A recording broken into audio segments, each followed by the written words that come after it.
जय वसुदेव देवकी नंदन मनमोहन घन श्याम।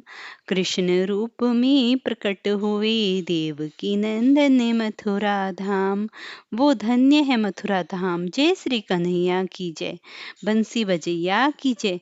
बोलिए माखन बिहारी लाल की जय। हरे कृष्णा।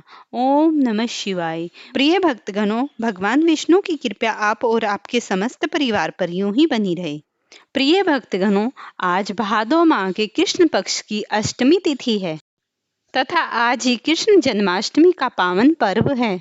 इस बार की जन्माष्टमी सबसे खास है क्योंकि पद्म पुराण में कहा गया है, अगर रोहिणी नक्षत्र में जन्माष्टमी आए बुधवार और सोमवार को तो उसका बहुत ही पुण्य मिलता है।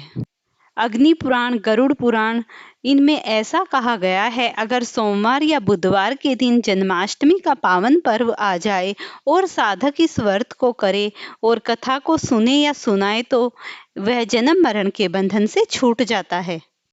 इधर भविष्य पुराण में ऐसा भी कहा गया है, जो भी मनुष्य जन्माष्टमी का पर्व करता है ऐसे भक्त को 20,000 एकादशी व्रत के पुण्य के समान फल प्राप्त होता है। जो भी मनुष्य जन्माष्टमी का पावन पर्व करता है या फिर कथा को सुनता है, उसके न जाने कितने जन्मों के बंधन छूट जाते हैं। और जो इस कथा का तिरस्कार करता है, व्रत नहीं करता, वह अगले जन्म में सिर्फ क्रूर राक्षस योनि को प्राप्त होता है। और आप मुझे बताना, आप लोगों ने किसने इस व्रत को किया है, मुझे कमेंट सेक्शन में लिखकर जरूर बताना।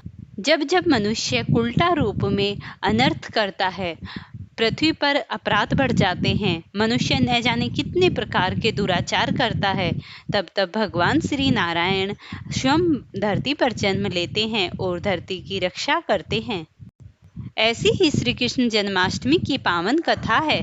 द्वापर युग में जब पृथ्वी पर राक्षसों ने हाहाकार मचा रखा था, दुराचार फैला हुआ था, न्याय तक का नाम ही खत्म होने को हो गया था, तब भगवान ने अवतरित होकर पृथ्वी का उद्धार किया था। जब जब द्वापर में आतंक मचा रखा था राक्षसों ने, तब धरती माता देवताओं के पास गई और देवताओं से बोली, हे देवताओं, राक्षसों ने मुझ पर क्रूर अत्याचार कर रखे हैं, आप मेरी उनसे रक्षा कीजिए। इस बात का समाधान देवताओं के पास नहीं था। तब वे कहने लगे धरती को कि चलो सब ब्रह्मा जी के पास चलते हैं। तभी सभी लोग ब्रह्मा जी के पास गए और ब्रह्मा जी को सारा वृत्तांत सुनाया। सभी देवताओं ने और धरती माता ने जैसे ही ब्रह्मा जी से प्रार्थना की, तब ब्रह्मा जी बोले कि हे देवताओं, हे धरती, मैं तुम्हारी कुछ रक्षा नहीं कर सकता, इसके लिए आप भगवान श्री हरि नारायण के पास जाइए, वही तुम्हारा कल्याण करेंगे। ब्रह्मा जी की बात को आदेश मानकर तभी सभी देवतागण और धरती माता क्षीर सागर में श्री विष्णु जी के पास गए। वहां पर विष्णु भगवान शेष शैया पर निवास कर रहे थे। जब सभी देवताओं ने विष्णु भगवान को प्रणाम किया और उन्हें अपनी सारी व्यथा का वृत्तांत सुनाया, तब भगवान श्री हरि विष्णु बोले, हे भूदेवी, मैं इस तुम्हारी धरा का उद्धार करने के लिए मनुष्य रूप में जन्म लूंगा और तब तुम्हारा उद्धार करूंगा। और भगवान नारायण ने धरती माता को कहा कि मैं पृथ्वी के समस्त पापों को खत्म कर दूंगा। भगवान का ऐसा वचन सुनकर धरती माता खुशी खुशी वहां से चली गई। इधर मथुरापुरी में राजा उग्रसेन राज्य करते थे। वो बहुत ही धर्मनिष्ठ राजा थे, लेकिन राजा उग्रसेन का पुत्र कंस बहुत ही उत्पात मचाने वाला, बहुत ही दुराचारी और लालची राजा था। और देवकी मथुरा के राजा उग्रक की पुत्री थी। देवकी कंस की चचेरी बहन थी, लेकिन कंस उसे बहुत ही स्नेह और प्रेम किया करते थे। देव का विवाह राजा वासुदेव के साथ हो गया। कृष्ण ने ऐसा किया कि वह खुद अपनी बहन को विदा करने के लिए उसके रथ का सारथी बन गया और उसे खुद ही ससुराल पहुंचाने लगा। जैसे ही वह रास्ते में उसे ससुराल पहुंचा रहा था, तभी आकाशवाणी हुई कि जिस बहन को तू ससुराल पहुंचा रहा है, उसी का 8वें गर्भ से तेरा वध होगा। इस बात को सुनकर कंस बहुत ही दुखी हुआ और उसकी क्रोध की ज्वाला भड़क गई। तलवार खींचकर देवकी को मारने दौड़ा। वसुदेव ने शांत कर स्वर में कहा, राजन, बहन का वध कलंकित करेगा। हम वचन देते हैं जो भी संतान होगी हम आपको सौंप देंगे। कंस ने उन्हें कारागार में डाल दिया। पहला पुत्र हुआ, कंस ने मार दिया। दूसरा हुआ, उसे भी, और इस तरीके से 6 पुत्र मार दिए। साल बीतते गए। फिर आया भादोपद कृष्ण पक्षमी का अष्टमी का दिन। आकाश में काले बादल, बिजली का गरजना और कारागार में घोर अंधेरा। रात के मध्य देवकी के गर्भ में एक दिव्य बालक प्रकट हुआ। 4 भुजाएं, शंख चक्र गदा पद्म धारण किए हुए तेजस्वी रूप में उन्होंने कहा, माता, मैं आपका वही पुत्र हूँ जिनके जन्म के लिए आपने तप किया था। अब मैं अपना रूप बदलकर सामान्य शिशु बन जाऊंगा। मुझे गोकुल में यशोदा के घर ले जाओ। बालक ने साधारण रूप किया। पहरेदार सो गए। कारागार में दरवाजे अपने आप खुल गए। वासुदेव ने बालक को टोकरी में रखा और मूसलाधार बारिश में निकले। यमुना का जल उफान पर था, पर जैसे ही वसुदेव आगे बढ़े, नदी का जल मार्ग बनकर अलग हो गया। शेषनाग ने फन फैलाकर बालक को वर्षा से बचाया। गोकुल पहुंचकर वसुदेव ने यशोदा के पास जन्मी कन्या को लेकर लौट गए। सुबह हुई। कंस को खबर मिली, देवकी को 8वां बच्चा जन्मा है। वह दौड़ा और उस कन्या को मारने लगा।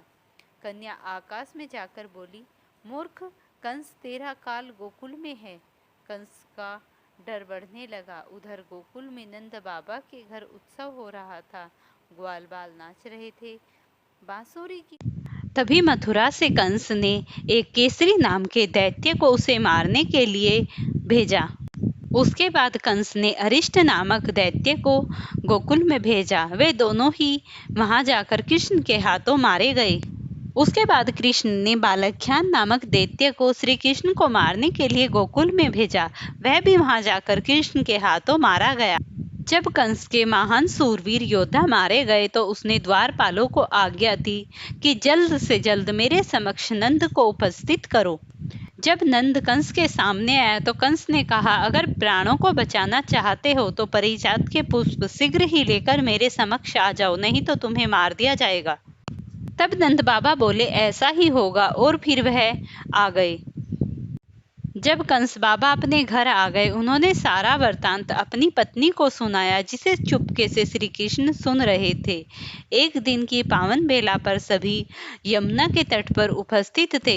यमुना के तट पर खेलते हुए स्वयं श्री कृष्ण ने गेंद को यमुना में फेंक दिया, और यमुना में गेंद को फेंकने के बाद वो स्वयं बेल के वृक्ष पर चढ़कर यमुना में कूद पड़े। उनका मेन मकसद तो यही था कि मैं जाकर वहां पर उन पुष्प और फूलों को ले आऊं। और फिर वे यमुना में एक कमल के पुष्प के पास परिजात पुष्पों को लेने लग गए। तब यशोदा माता को एक सखा ने जाकर संदेश दिया कि कान्हा तो यमुना जी में कूद गए हैं। तभी यशोदा भागती हुई यमुना जी के तट पर गई और यमुना माता से प्रार्थना करने लगी, हे यमुना माते, अगर मैं अपने बालक को देखूंगी तो मैं कृष्ण अष्टमी की तिथि को ही अपने बालक को देखूंगी। अष्टमी तिथि भी होनी चाहिए और रोहिणी नक्षत्र भी, क्योंकि रोहिणी नक्षत्र और अष्टमी तिथि भादोपद की हजारों एकादशियों का व्रत, हजारों दान पुण्य किए हुए ब्राह्मणों को गोदान दिया, दान दिया, फल खिलाए अथवा उन्हें भोजन कराए, इन सब के पुण्यों का एक साथ ही फल मिल जाता है जो कृष्ण जन्माष्टमी का रोहिणी व्रत करते हैं। हजारों अश्वमेध यज्ञों से जो फल प्राप्त होता है, सुयोग्य कर्मों को करने से, अनेकों दान देने से, तीर्थों पर भ्रमण करने से, वो फल केवल एक जन्माष्टमी का पावन पर्व करने से ही प्राप्त हो जाता है। एक समय की बात है, तब नागपत्नी अपने पति को जो सोए हुए थे उन्हें उठाते हुए कहती है, आपके घर एक शत्रु आया है, आप उसका हनन कीजिए। अपनी स्वामिनी की ये बात सुनकर तथा कालिया नाग भगवान विष्णु से युद्ध करने लगे। उन्होंने अपने साथ गरुड़ को भी बुला लिया था। युद्ध करते समय ये समझ गए कि ये तो स्वयं भगवान नारायण हैं, स्वयं भगवान विष्णु हैं। तब कालिया नाग ने उन्हें दंडवत प्रणाम किया और कहने लगे, हे प्रभु। तब कालिया नाग ने एक स्वर्ण से भरकर पात्र को बहुत से पुष्पों को श्री कृष्ण को दिया और कहने लगे और प्रणाम करने लगे। तब श्री कृष्ण ने कालिया नाग को कहा, हे कालिया नाग, तुम इस जलाशय को छोड़कर अन्यत्र किसी स्थान पर चले जाओ। इस प्रकार श्री कृष्ण ने बहुत से असुरों को मारकर उन्हें मुक्त कर दिया। जब कंस को इस बात का पता चला तो उसने उसे मथुरा बुलवाया और उसे युद्ध करने के लिए प्रेरित किया। तब भगवान श्री कृष्ण ने कहा, हे दुराचारी दुष्ट, तूने बहुत दुख दे लिया इस संसार में सभी को, पृथ्वी को बहुत उत्पात मचा दिए, अब तेरा अंत निश्चित है। इतना कहकर श्री कृष्ण ने कंस के केसों को पकड़ा और पकड़कर उसे घुमाकर पृथ्वी पर पटक दिया। जैसे ही भगवान ने कंस को पृथ्वी पर पटका, वह तुरंत ही मर गया।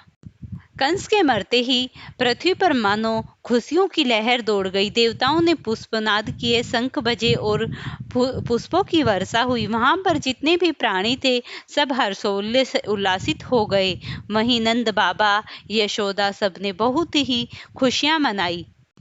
इस प्रकार भगवान श्री नारायण की ये दिव्य कथा सुनने के बाद इंद्र ने भगवान ब्रह्मा जी को कहा कि हे ब्रह्मा जी, अब आप मुझे भगवान श्री कृष्ण की कोई दिव्य लीला, दिव्य रचना सुनाइए। प्राचीन समय की बात है। दो मित्र थे, दो घनिष्ठ मित्र धनीपाल और मणिपाल थे। दोनों बहुत ही ईमानदारी के साथ अपना कार्य किया करते थे। दोनों मित्र एक दिन पोटली अपने कमर पर लादकर घनी बस्तियों में जाकर अब कपड़ा बेचने का व्यवसाय किया करते थे। एक दिन वो एक बुढ़िया के यहाँ जाकर रुक गए। जब वह बुढ़िया के घर रुके हुए थे, उसकी झोपड़ी में, तो धनीपाल ने देखा बुढ़िया ठंड से कांप रही थी। तभी उसने एक कंबल लिया और बुढ़िया माई को दे दिया। बुढ़िया माई ने फटाफट कंबल को ओढ़ा और बहुत सारा स्नेह भरा आशीर्वाद उसे दिया और वह बहुत ही प्रसन्नचित मन से उसे बहुत से आशीर्वाद दे रही थी। तब बुढ़िया धनीपाल को बोली, हे पुत्र, यहीं पर ठहर, मैं तेरे लिए कुछ लेकर आती हूँ।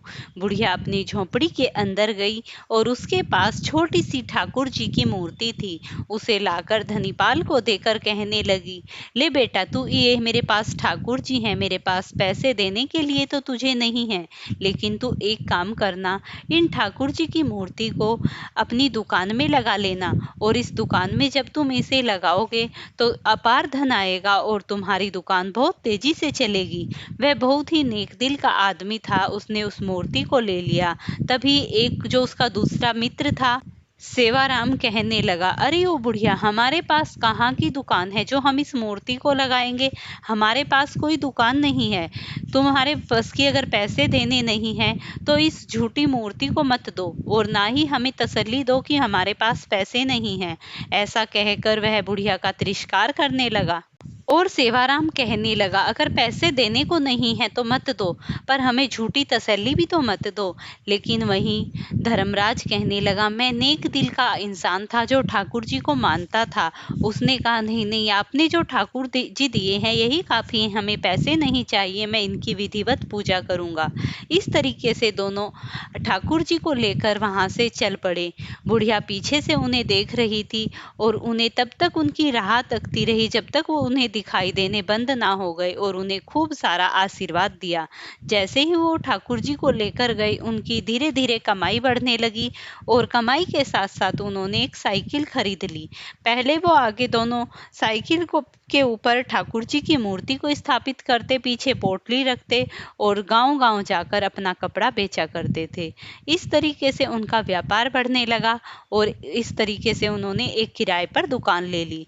दुकान को लेने के बाद उनकी दुकान में जो उसने मुहूर्त किया, सबसे पहले ठाकुर जी की मूर्ति को लगाया और फिर दुकान का मुहूर्त किया। इस तरीके से वह दुकान इतनी चली कि शहर में उनकी बहुत सी दुकानें और कपड़े की मिलें हो गई। दोनों भाई इस तरीके से बात कर ही रहे थे, तभी सेवाराम बोला, देखो हमने जो मेहनत की थी उसका कितना बड़ा परिणाम हुआ, हमें सब कुछ प्राप्त हो गया है। तभी धर्मराज कहने लगा, ये सब कुछ श्री कृष्ण ठाकुर जी की देन है, उन्होंने ही हमको सब कुछ दिया है, उनकी कृपा से ही हमें सब कुछ मिला है। वह कहने लगा, नहीं नहीं, ये सब हमारी मेहनत का फल है। उसने कहा, नहीं, ये हमारे कान्हा जी की मेहनत का फल है, उन्होंने ही हमें सब कुछ दिया है। इस तरीके से दोनों पूरी मेहनत और लगन के साथ कार्य करते रहे। एक दिन ऐसा हुआ, धर्मराज की तबीयत कुछ खराब हो गई और तबीयत खराब होते होते वह ऐसा हो गया कि वह थोड़ा दुकान में आने में विलंब समझने लगा। इस तरीके से दोनों ने समय बीतता गया, दुकान के पास से अपने घर कोठरी भी अलग अलग कर लिए थे, थोड़ी दूरी दूरी पर, और दोनों के बच्चों की शादी भी हो गई थी। तब दोनों एक साथ दुकान पर बैठते और उनका खूब मन लगता और खूब ही उनके सामान की बिक्री होती थी। एक दिन धर्मराज कहने लगा शिवपाल को कि भैया, मैं तो बस अब 1-2-3 घंटे के लिए ही आया करूंगा, बस मैं तो इतना ही काम कर सकता हूँ, क्योंकि मेरे से ठीक से आया भी नहीं जाता। तभी शिवराज बोला, भैया मैं तुम्हारी शकल तक देख लेता हूँ, तभी मुझे चैन मिल जाता है, बस तुम हर रोज आ जाया करो। बाकी तो हमारे ठाकुर जी है ना, वो सब कुछ संभाल लेते हैं, वो अपने भक्तों की हर प्रकार की पुकार सुनते हैं, उनकी दुकान में है ये, उन्हीं ने सब कुछ दिया है। अगर फ्रेंड्स आपको इस तरीके की वीडियो पसंद आती हैं तो इन्हें लाइक शेयर करना, और श्री कृष्ण जन्माष्टमी की इस पावन कथा को प्यारा सा कमेंट देकर इसे ज़्यादा से ज़्यादा लोगों के पास शेयर करना। चैनल पर नए हैं, चैनल को सब्सक्राइब करना, और मुझे कमेंट में जय श्री राधे, जय श्री कृष्णा लिखना बिल्कुल ना भूलना। अगर आपको वीडियो पसंद आती है तो मुझे लिखकर बताना।